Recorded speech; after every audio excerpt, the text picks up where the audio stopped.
Hi, I'm Catherine Davis. I'm a pediatric speech pathologist, and I wanted to share today why and how I use visual timers with my kiddos and how you can do it at home too.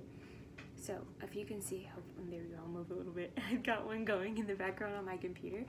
I just typed in visual timer on to Google and picked the first one that came up. Or you can type in the App Store. I have one on my phone, and you just type in visual timer for kids and then pick whichever one you like. They're free and it's great. Sometimes ads, but whatever, it totally works.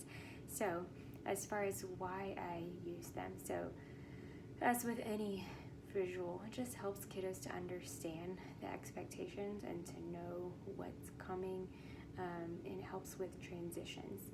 So whether we're doing something that the kiddo really loves, like playing with bubbles or playing with this ball, watching it go down the tower over and over, or we just need to do something that they don't love to do, like their speech sounds, or maybe at home something they really love is bath time, or they love playing outside, playing with their toys, whatever the case may be. You can think of something that your kiddo loves to do, or things that they don't want to do, right?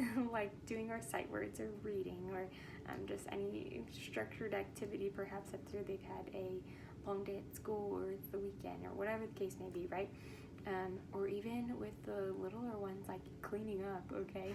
Cleaning up the toys, or, just like small tasks like that, things that you have to get done. Anyway, I use visual timers for all of those things. So again, it just helps with transitions and helps kids to see, like, this is the expectation. When this timer is finished, we're moving on. And I don't have to say okay, it's time to go, we're leaving the playground now. Okay, that's it. And they're like, wait, I wasn't done. We've set the timer. They know, okay, 5 minutes, and then we're gonna leave the playground. They know what's coming, and then it just, again, kind of helps, let's move out of that and let's go on to the next thing that we need to do. So that's why I use it. Helps with transitions, especially too, and again, the littler ones or my kiddos that I see with autism, they like to know for sure what's coming. Like, they don't just want this up in the air, oh, let's just move on to the next thing. They want to know, nope, this is what we're gonna do today. You see my visual schedule in the background. This is what's expected of me, and that's great. And then usually I let them pick something that they want to do at the end. But anyway, so that's why I use visual timers.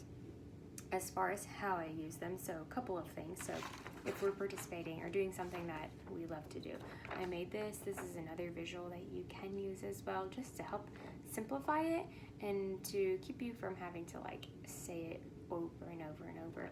If you're doing something at home, say they really like to do bubbles and we're playing with the bubbles. Okay, first we're gonna play bubbles, then we clean up. And I can put the link to these behavior visuals too. Then we clean up. And I'll set the timer for you can use whatever your kiddo is capable of doing. If they can do 15 minutes, if it's a reading task, or we're going to do the bath for 15 minutes, then great. If you just need to do the final minute, we're going to play with bubbles for 1 more minute, then we're going to clean up. And you don't have to have the visual. You can literally have bubbles, then all done. When timer's all done, then we're all done. And simplify your language and just use the sign. You can do that too if your kiddo needs less words and less things to comprehend.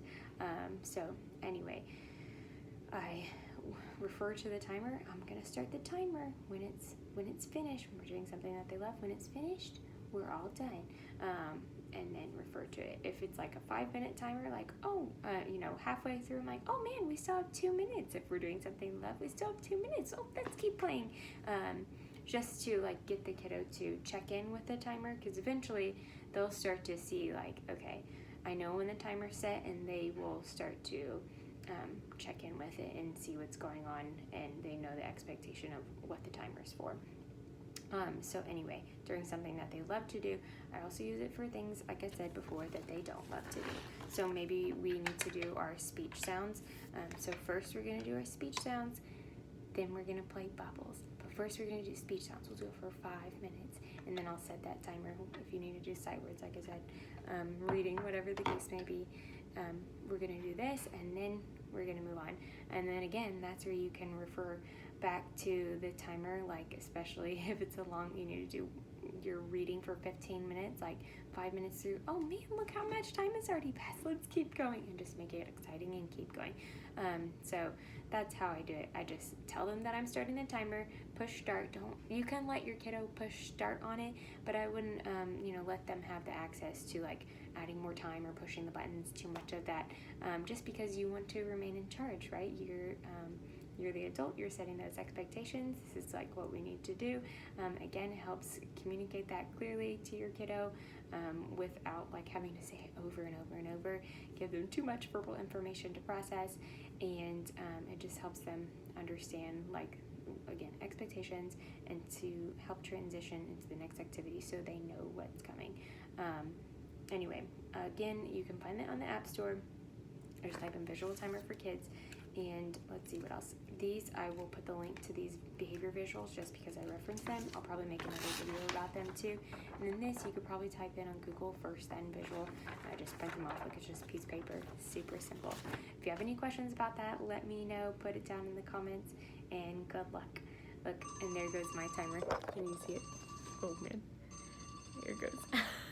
You can see my selfie in the background. Okay, good luck with that. Let me know how it goes. Bye, guys.